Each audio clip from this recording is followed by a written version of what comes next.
국내 증시가 불안합니다. 시간이 지날수록 낙폭을 줄여가고는 있지만 어제 검은 월요일 여파에서 벗어났다고 하기에는 아직 이릅니다. 한국거래소에 취재기자 나가 있습니다. 백종규 기자. 네, 한국거래소에 나와 있습니다.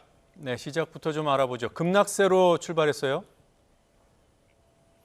네, 그렇습니다. 어제는 증권시장에 충격이 컸던 날입니다. 그 충격이 오늘까지 고스란히 전해지고 있는 모습인데요. 코스피와 코스닥 지수가 오늘 2% 넘게 급락한 채로 장을 시작했습니다.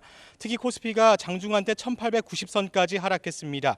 코스피가 장중 1900선마저 내준 건 2016년 6월 이후 3년 1개월 만에 처음입니다. 하지만 시간이 지날수록 낙폭을 줄이고 있습니다. 오늘 지금 코스피는 15.91포인트 내린 1930.72를 기록하고 있고 코스닥 지수도 0.41포인트 내린 569.38을 기록하고 있습니다. 네, 이유를 좀 알아봐야 될 것 같습니다. 최근 증시가 불안감을 나타내고 있는 가장 큰 이유는 무엇으로 꼽을 수 있습니까?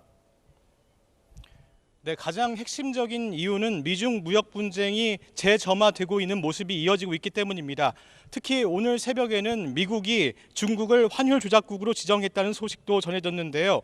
이에 따라 미중 무역 분쟁이 통상에서 통화 영역으로 확대되는 모습을 보이자 간밤에 뉴욕 증시가 급락하기도 했습니다. 여기에 일본이 우리나라를 화이트리스트에서 제외하는 등 시장의 악재가 겹치자 시장의 불안을 느낀 외국인들이 급격하게 빠져나가는 모습이 오늘도 이어지고 있습니다. 네, 문제는 앞으로가 아니겠습니까? 대내외 악재가 겹쳐 있는 상황인데요. 앞으로 우리 증시 방향은 어떨까요? 네, 먼저 오늘 상황을 보면요. 코스피와 코스닥은 2% 넘게 급락한 채로 시작했는데 지금은 낙폭이 줄고 있습니다.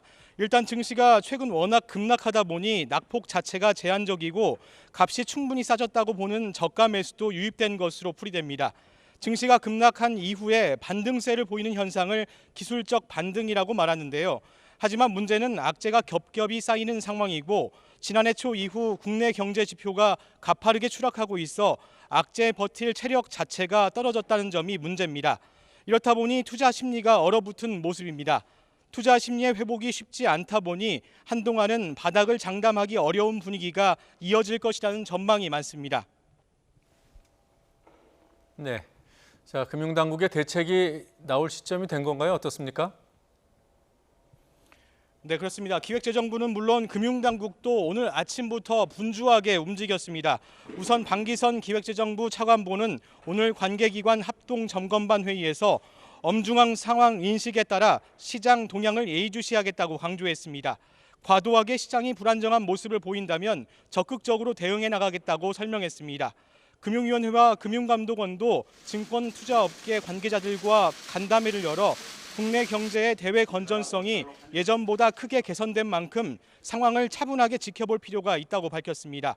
또 자사주 매입 규제 완화와 공매도 규제 강화, 일일 가격 제한폭 축소 등에 이르기까지 가용한 모든 정책 수단을 동원해 과감하게 대처하겠다고 강조했습니다.